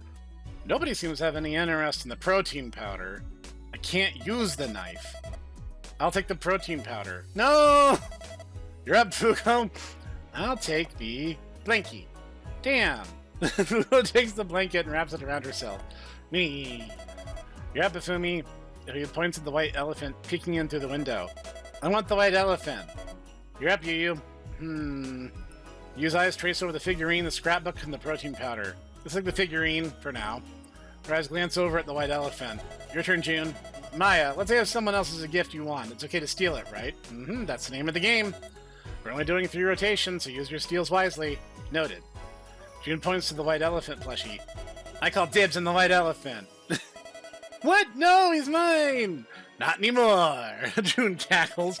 Your turn, Maya. Maya picks up the scrapbook and rests it on her lap. Yoink! Back to Naya. Do you want to hold or steal? I'm fine with the protein powder. Really? You don't want the knife? It can't fit in my apartment! Such a good knife! Yu takes another shot. Your turn, Fuko. I'm chilling. Taking Mr. Elephant back. Passing. I'm taking Mr. Elephant back again! Why do you gotta take him? I'd want the blanket, personally, but why do you gotta take it? Just steal that kaiju doll or something. I want him! Well, I want him more! I'm passing. Does nobody want the knife? Passing again. It's so nice, though! Pass. Mr. Elephant belongs to me. I spent so long looking for the perfect lever, too. All for nothing. Yu seems despondent. No, he belongs to me. Maya hides the scrapbook in her sweater. Oh me, oh my, what a cute little cleaver. Maya rests the cleaver in her lap. I've been looking for a new one for so long. Thank you. 3 rounds have passed and the white elephant gift game is over. But not for Hifumi and June. They're staring each other down, looking ready to tussle at any moment. I feel my phone vibrate in my pocket and check it again. No text, no new emails. It just shows my order history. Wait a sec. I ordered the white elephant family set? I thought it was just one. Wait, now that I think about it, it did seem pretty expensive for just one plushie. Give me back my elephant! No, he's mine! You don't even like elephants! I like this one, though. This one's special. What's so special about it? You tell me, why are you getting all mad over one plushie? Rumi's cheeks flush pink as she stumbles backwards. Girls? What? The combined force of their voices launches me back onto the sofa. I still find the strength to raise my arm. There's 2 plushies. My body lies limp on the sofa. What? Nani? Yeah, a papa elephant and a mama elephant. They came in a set. Ugh. So I take the mama and you take the papa. Deal. Now that we've settled that, more booze! Yahoo! The night continues on and everyone drinks, eats, and parties to their heart's content. I'm the first one to succumb. I can still hear everyone else continue to drink, laugh, and party while I slumber on the sofa. After a while, their voices turn blurry as well, as if they're melting into nothingness. No, not nothingness. Warmth. Their words envelop me and help lull me deeper and deeper into the realm of sleep. The world feels like it's spinning. My head feels like it's floating through space. Yet I've never felt more cozy. My body flows in and out of consciousness for the next few hours. Eventually, my body is met with a horrid realization. I need to pee. Really, really badly. My eyes shoot wide open. My body still feels like jelly. I look around, see everyone sleeping, cozy in Maya's living room. Some on the floor, some on the sofas. Fuko's even curled up and on the coffee table. I jump off the sofa, land on Maya's tummy, roll off of her, and continue my trek to the bathroom, only to feel fingers wrap around it and snare me. What the? June drags me across the floor and holds me to her abdomen. Her muscles are firm and warm. I can hear blood pump and her stomach gently gurgle. Pipsqueak. Thanks for visiting me. What are you talking about? It's been so quiet lately. June's body shivers. I know you're busy. June appears to be fast asleep. But thank you. June whispers. Thank you. Yeah. I pat June's abs. I'm always happy to visit you. Time goes by so slowly in here. But with you, the days just melt away. Don't worry about it. It's the least I can do. I'll pay you back when I'm better. Pinky promise. Better. Yeah. June flexes her arm in her sleep. I'm not giving up just yet. I don't care how painful the treatments are. If it means going to the park, I'll do anything. June's hand trembles a little. I'll do anything for you too, you know? You mean that? Cross my heart. You say the word, I'm there. June's grip loosens. Thanks. I don't know what I'd do without you. I sleep peacefully through the rest of the night. That was weirdly heartbreaking. Like, good grief. Thanks, game. Needed my soul torn out a little bit. Thanks. Okay. Let's work on getting our empathy up a little bit.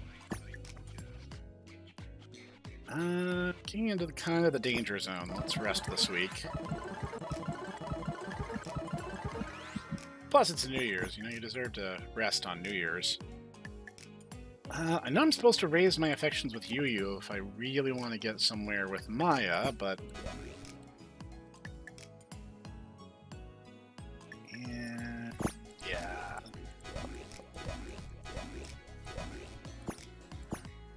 There we go. This would be a good place to cap the episode. I know she's at home. I know I should save money, but Yu's ramen's too good to pass up. I get on a train and rush over to Yukiri Ramen as fast as my little legs will carry me. Soon arriving. Wow, it looks way different. Both far cleaner and far more chaotic. There's not a box in sight, and the restaurant is absolutely packed with customers. I don't think there's a single open seat. Fortunately, there's a spiral staircase affixed to the bar, and the kind that one can find at any giant furniture store in Jotun. I ascend the staircase and am pleasantly surprised by its quality. It looks flimsy from a distance, but it didn't creak or bend once, sturdier than the staircases in the city I grew up in. I get down to the bar and still manage to find some tiny seats open. I sit down and get a good look at the menu. Good, very good. And they got bean sprout ramen now and even gyoza. Not the cheap crunchy kind either, supple, soft kind. The kind that explodes in your mouth when you take one bite. Good kind. I don't see any ticket machines or waitresses waiting to take my order. Half a minute passes, I see Yu hustle around the bar, carrying 2 pool-sized bowls of ramen to her chest, carrying 2 big beers in each hand. The plates of edamame are on each of her collarbones. Halfway through the restaurant, Yu pivots 180 degrees without dropping a drop of beer or broth. Oh, I get working on more fried rice and open up more noodles. Yes. Panicked feminine voice cries out from within the kitchen. Yes, what? Yes, chef. Very good. Yu pivots 180 degrees again and delivers all the food she's carrying to the table across the restaurant. After that, she accepts payment from an adjacent table, busses it, then wipes it clean in one motion.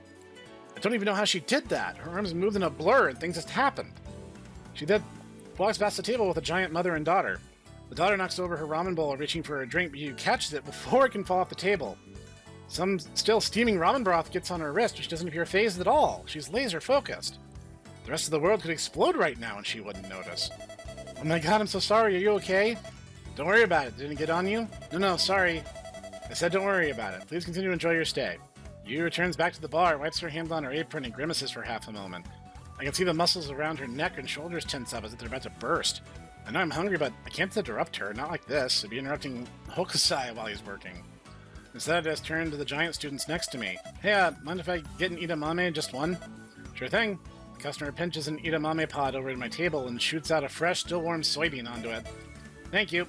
Sorry, edamame is terrible. That is scrubbed to your taste. I vow for taking a bite of it, but even when giant, food still tastes the same. I proceed to spend the rest of the lunch rush watching Yu work. She doesn't stop or slow down for a single moment. Her movements are mechanical in their efficiency, but swan-like in their grace. She barks orders every half minute over the counter, but she never seems malicious. Scary, maybe, but never mean. I swear I hear an employee start crying in the kitchen for a little bit. Now that I think on it, I think I only saw 2 other employees working today. I don't know how Yu manages a lunch rush like this with only 2 other people. Every time I think it's over, more and more people come pouring into the door, and yet my soybean still isn't finished. I want to pace myself, I want to save room for ramen, but it's too good not to eat. After 2 hours, lunch rush finally dies down. There's only me and 2 other customers still in the restaurant. Yu accepts payment from a party of 6 giants and waves them goodbye. Thank you so much for your patronage. She bows. Hope to see you again soon. Party exit. And Yu slumps down and rests her cheek on the beer-stained bar. Chef, are you okay? The voice cries out from inside the kitchen. I'm fine. Just give me a minute. Yes, chef. Yu takes a few deep breaths in silence for opening her eyes. Her eyes lazily scan the room until they meet me. No, hey, Naoya. What's up? I respond to the mouthful of soybean. How long have you been waiting there? Like 5 minutes. Don't worry about it. Oh, thank God. Yu gets up from the counter and wipes her face with a rag I would not wash my face with. Hang on, I'll get you a bowl of ramen right away. Yu disappears into the kitchen and returns with a bowl of ramen and a miniature gyoza just a minute later.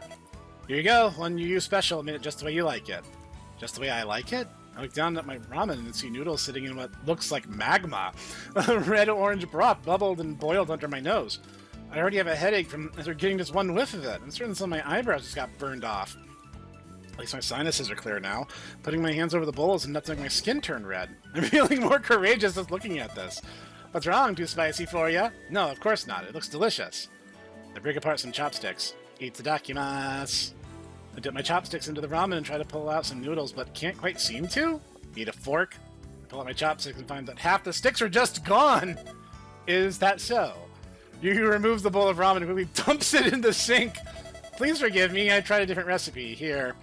But Yu puts a normal-looking bowl of ramen and bean sprouts in front of me. No worries. Thank you for the meal. I dig in and, yep, it's the exact ramen I had yesterday, but now with extra delicious, nutritious bean sprouts. Simple, but effective. Everything I want out of a bowl of ramen. What do you think? It's good. Very good. Tastes like home. Home. Yu's lips curl into a wry smile for a moment and her eyes soften. Best bowl of ramen I've had. Yeah, thanks. I continue eating my ramen as Yu cleans up the restaurant and washes some dishes and cups. After finishing, I take another bite of edamame and lean back in my seat with a full belly. That was awesome. Thank you so much. You don't mention it. Always glad to see a happy customer. How's business going so far? You make a profit yet? I wish. If every day is as busy as the day I'll break even in about 3 years. Yep, the restaurant industry is one of the most cutthroat and competitive. In fact, it operates on some of the most narrow margins of any industry. So, yeah, it's kind of a crapshoot, especially because the biggest reason for that isn't the fact that food isn't a profitable industry, it's the fact that they're overregulated. The federal government has several departments that oversee restaurant management, and every single one of them is a drain on every single one of them. So if you ever wanted to know why your favorite eatery went out of business, 99% of the time it's because of the Fed. How?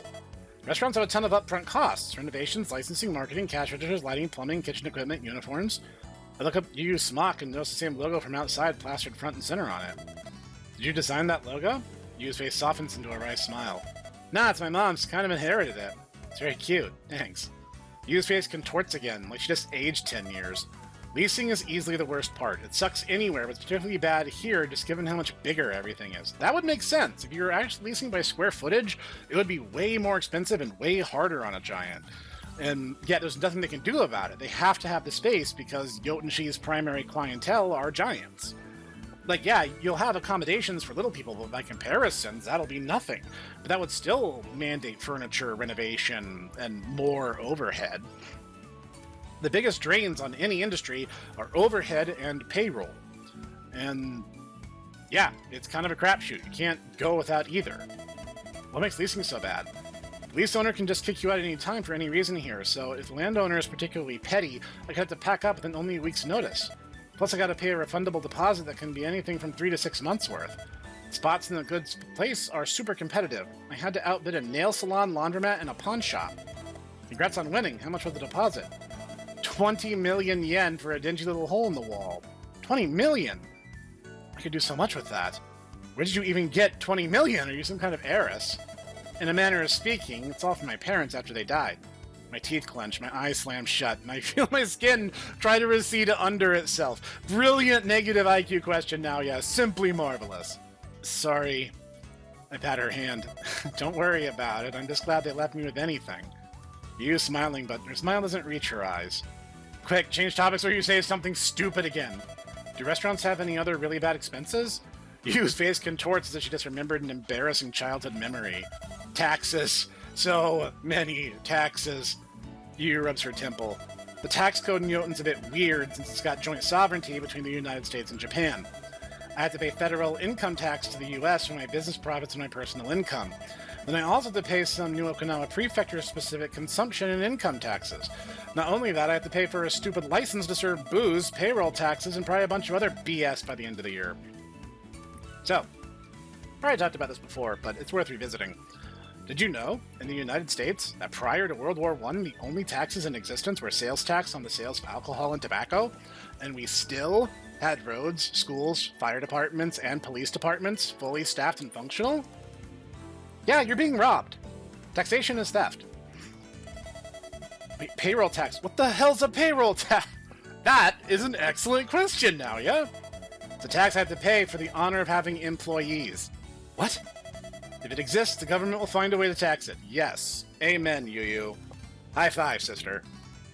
I have no interest in dating you, but you can be my fembro, you know, because you get it. Yu points to the price board hanging over her head. Do you ever wonder why menu items go up?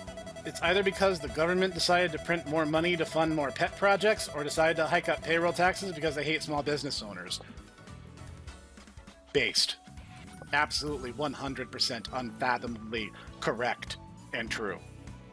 That this is literally, like, the biggest enemy of small business is the government, because the government is in bed with the big businesses. The big businesses want the government to overregulate them because to the big businesses, that's a drop in the bucket.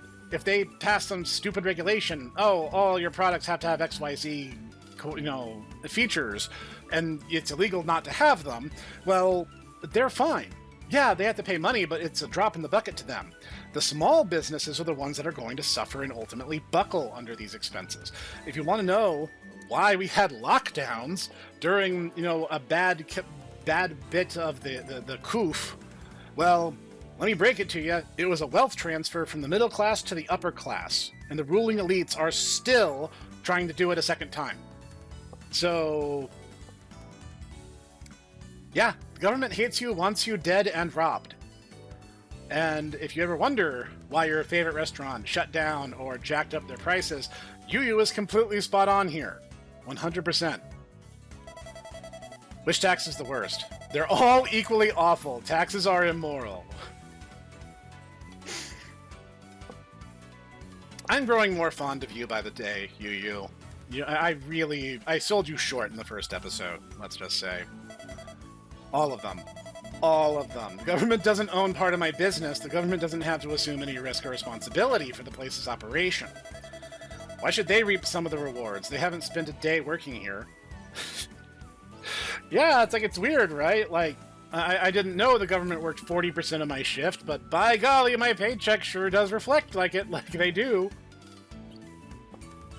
Also, the income tax didn't exist until World War I, and it was declared a quote-unquote temporary wartime power act. And in fact, they managed to pass the constitutional amendment by threatening the states to withhold federal funding. So they basically just bullied the states into compliance and then put a big sticky note saying, oh yeah, nah bro, it's cool, even though 200 years of previous jurisprudence said no, it isn't, and you're wrong, and our government is corrupt and needs to be burned down to the ground. I don't care who you vote for, they're all in on it. None of them are good.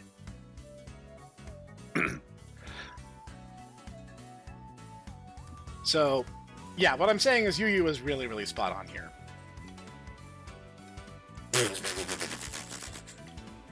Couldn't agree more. I'm evading taxes right now. Nice. Yu's eyes dart around the room for a moment. Mind telling me what you're doing? Gotta save money, however I can. It only works if you're tiny, sorry. Ah, right, you guys barely pay anything in tax here. In all fairness, our cost of living here is basically non-existent. Any audits would cost more than any taxes the Yotenshi government could possibly levy against me. Well, they'll find a way. Don't think for an instant that they won't. They just haven't yet, now, yeah? All politicians are corrupt. Anyone who has any desire for any level of political authority are the people least to be trusted with that kind of authority. Lucky little bug. Do you hate being giant? Yu crosses her arms and appears lost in thought for a little bit. I don't hate being giant, but I hated becoming giant, if that makes any sense. What's so bad about it? Well, think about it for 2 seconds, dummy. Can't fit into any of your clothes or your home, almost everyone you grew up with starts looking at you like a freak or a monster, and you want to eat everything in sight. I did read about the hunger. Is it really that bad during the growth stage? It's bad, really bad. I've seen news stories that women are resorting to eating other people because they couldn't find enough food to sate their hunger. Did you get that hungry? Thankfully not. But don't get me wrong, I was cramming food in my mouth like no tomorrow, but Sis and I already knew about Yotenshi well before we started growing. And yeah, imagine this place making growing a lot easier. Yeah, giants nowadays are lucky. Can't imagine how scary it must have been for giants before Yotenshi existed. They must have felt so confused and alone. Do you feel confused or alone here? Nah, heck, I think I like Yotenshi better than my hometown, actually. Really? Why? Well, for starters, I can actually fit here. Ah, yeah, that's a big plus. Big plus. Plus, there's a better variety of food here. I can get ingredients here that I can't get anywhere else in Japan. Really? Like what? Tortillas, chili, beans, most stuff I need for Latin American dishes. You like Mexican food too? It's my favorite cuisine, actually. Love cheese, love beans, love avocados. It's perfect. A single burrito can sustain me for an entire day, and their cocktails put ours to shame too. Guess that explains all the imported Mexican beer I see in the fridge behind her. And the churros, sweet mercy, the churros! I thought the ones in Japanese bakeries were good, but no, the ones in the New World are far superior. Okay, I'll agree with you halfway. Authentic Mexican food is not that good. I'm sorry, this is going to be my hot take for the episode after everything else I've already said. Like, authentic Mexican is not that good. But Tex-Mex. Oh, Tex-Mex is good eats. Also, it doesn't put you on the parasite weight loss plan. Crispy texture, the warmth, the absurd amount of cinnamon and sugar. Yu's starting to remind me of Fuko a little bit. She's even starting to drool a little like her. You have good taste in food. Seems like we'll get along just fine then. Glad to hear it. How do you feel about being a giant, by the way? I'm taking a giant studies class for an elective and need some data. Never really thought about it too much, to be honest. Yu shrugs. Really? Yes, just not much of a point in it. I got too many other things to worry about. Interesting. I feel like that's a very Yu response. Damn right it is. I don't have time for philosophy. I gotta work. Feel a little closer to Yu now. Speaking of work, do you still have time for an interview today? Give me a sec. Yu scans the restaurant as well as the windows. Sure, it's not too busy at the moment. Yu sits up straight, folds her hands together, and clears her throat. Hello, sir. Did you bring your resume to share with us? I do, actually. Unfold the resume I printed out last night and present it to Yu. Will you be able to read it, though? Yu leans down and peers in close to the sheet of paper. No good. The resume is too small. Yu sits back upright. Telling me your work history will be enough. I worked at a cafe last summer and helped tutor some classmates while I was in high school. Oh, nice. So you have experience with hospitality. That's a big plus. Do you still have your food handler's license? I should. Don't think it expires for another 2 years. Give me your contact info so I can share it with you. Absolutely. Give me a sec. Yu pulls out her phone. It's a whole meter taller than me. And we exchange contact info and docs. Very, very nice. Yu scrolls through her phone and reads the docs I sent. Excellent. You're legally cleared to work here, but why do you want to work here? I think you're cute. I like working hospitality. I want money. Honestly, like, all three of those are pretty funny in their own way. What if I fire from the hip? What if I actually say, like, I want money? I kind of think a Yu will vibe with that. I need money and you need someone to help with tiny customers. Yu laughs. Well, I admire the honesty. I don't know if that was the right choice, but I don't care. I've always wanted to say that in an interview, and I even feel a little more courageous after doing so. Next question. If a customer is being particularly rude, how would you respond? Do you mean a giant customer or a tiny? Giant customer first. I just try to defuse the situation being polite, but defer to you always. Smart. Why would you defer to me? What am I supposed to do? A guest 15 times my height? Good point. Alright, you've done pretty good on the interview so far. You can start tomorrow if you like. I just need to warn you, the kitchen's a nightmare. Things will get hectic. I will yell at you. Are you okay with that? Why wouldn't I be, chef? Yu flashes a confident grin. I just thought it prudent since I already lost an employee today. What happened? Yu shrugs. Normal lunch rush. Poor girl must have been overwhelmed. That's unfortunate. I've had lunch rushes, though. I'll be fine. Alright, I'm gonna hold you to that, then. By all means, chef. Alright, then. Welcome aboard now, yeah. Yu presents a finger to me. Grab her finger with both my hands and shake it up and down. Happy to be here, chef. Yu spends the rest of the hour giving me a new employee orientation before sending me on my way with an admittedly adorable employee apron. Working here does seem like it will be hard work, though. Regular customers can already be volatile. Just imagine what giant customers will do. My body trembles. Definitely going to take some courage to work here regularly. Well, let's see. It is Sunday. We need to rest because half our energy is gone. I know that's going to put us into the area where we can start failing regularly. I was kind of hoping to hang out with Maya today. You know, let's call the family. We haven't done that in a while. Hey, Mom, how's it going? It's going. Mom sounds noticeably more downtrodden than usual. Doesn't sound like she's despairing over anything, but she certainly sounds tired. Physically and mentally. What's wrong? Nothing in particular. I just visited Mom today. It just sucks watching your parents get older. A chill wraps around my heart. Yeah, sure does. Did something happen? Nothing in particular. Mom's just slowing down. She's talking a little slower, reacting to stuff a little slower, but she can still hold a lucid conversation for the most part. She took a while to remember my name, too. Mom forces a chuckle, but it's weak. I can hear her choking back tears. She gave me 2,000 yen to give to you. That's nice of her. Yeah, she never gave me money when I was in college. Call her something when you can. She'd really appreciate it. Will do. Did she say anything else? She really wants you to have a Shinto wedding. That's not really up to me, but if she's still alive by then, I'll see what I can do. That gets a chuckle out of Mom. That's very sweet of you, thank you. Mom continues going into detail of how her mom is doing. She sounds fine for her age, but she won't be around for much longer. I need to do something while she's still alive. I don't want her to always see me as that crybaby kid. I need to accomplish something, anything, before she passes. Thinking about my grandma has made me more empathetic. Aww. Oh, good now, yeah? That means that you aren't a completely soulless bastard. Speak. That is incredibly unfortunate. I thought at that level of energy I'd be fine. You know what, we're just going to rest a little while. Holy crap, I'm failing constantly. So I'm going to be wondering how Jotun gets its money. Despite being so young, Jotunshi's economy isn't booming thanks in large part to its rapid employment of giants. 42% of its economy currently comes from tourism and gambling. Kaiju fans all over the world flock to Jotunshi to see megafauna in the zoo, eat mega food, or to just observe the locals. Legalizing gambling upon its incorporation allowed it to become another gambling hub of Asia that will soon rival Macau in revenue and fame. 4% of Jotunshi's economy comes from military investment that includes base construction, weapons manufacturing, ship refueling, and staffing. 24% of its economy comes from exporting mega food and electricity to neighboring countries. The remaining 30% of Jotunshi's economy comes from contracting our giant-related services like construction and security to institutions and countries across the globe. To earn even more tax revenue, the Jotunshi government has drafted legislation that would legalize the sale, possession, and usage of recreational drugs. They'd be taxed at a premium, but they would bring in even more revenue to the city. Anyone have any opinions on this? Since they scans the room, no one responds. Come on, stop being cowards, have an opinion! When I was in college, everybody had an opinion on everything. And we liked it that way. Classroom remains silent. We didn't like it, but it gave us a sense of community, since they locked eyes with me. You seem like a fun victim. What's your opinion on drug legalization? Okay.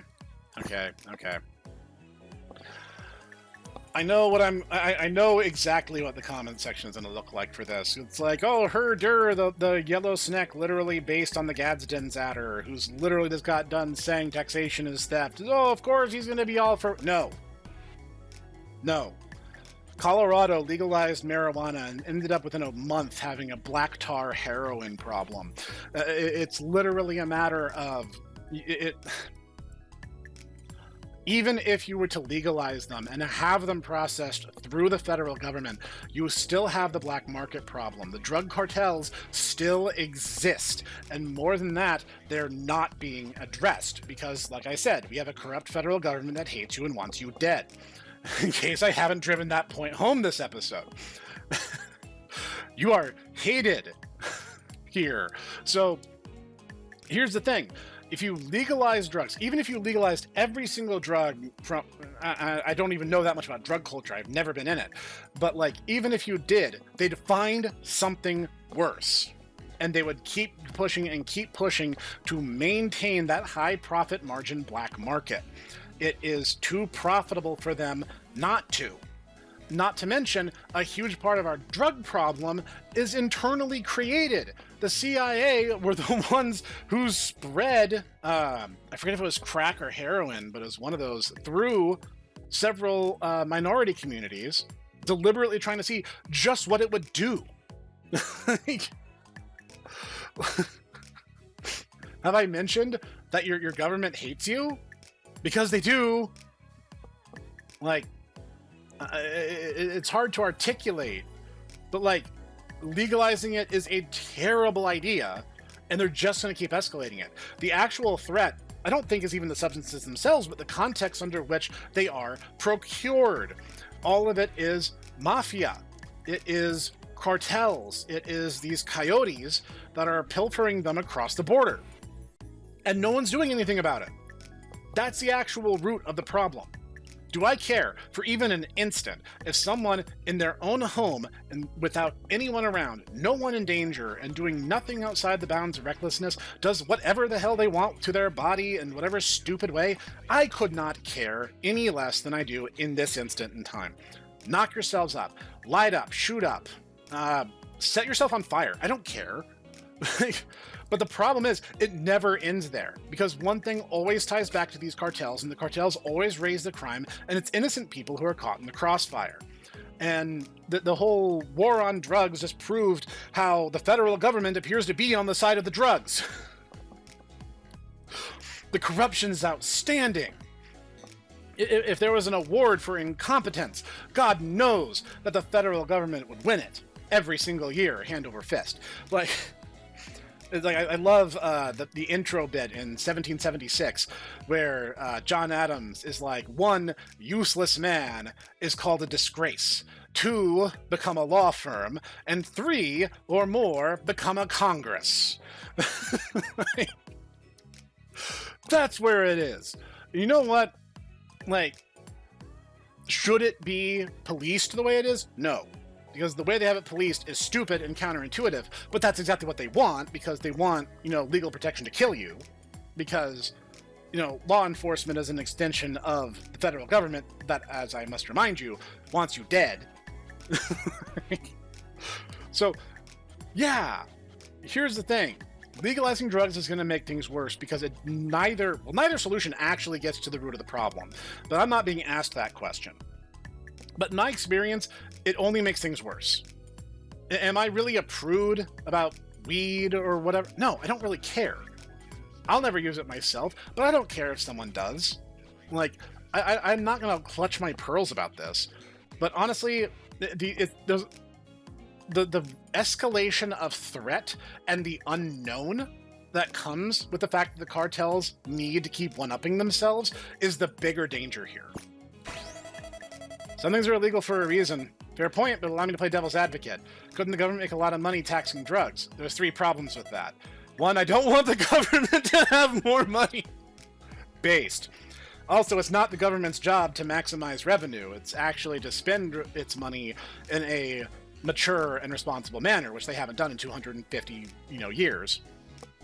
Everything in my power not to drop a few expletives in there. Second, if the government taxes drugs too highly, which they will, people will just stop buying the cheap. Will just keep buying cheap black market stuff. Thirdly, do you really want giant crackheads? Sensei shivers. All excellent points. Destroying my teacher with facts and logic. I see what you did there, game dev. I'm on to you. Jeez. Sensei spends the rest of the class talking about the variety of substances she experimented with in college. What the heck? Alright, I think we're ready. It's a Maya event. This is how I'm gonna... Spend time with Maya, I feel a bit closer to her.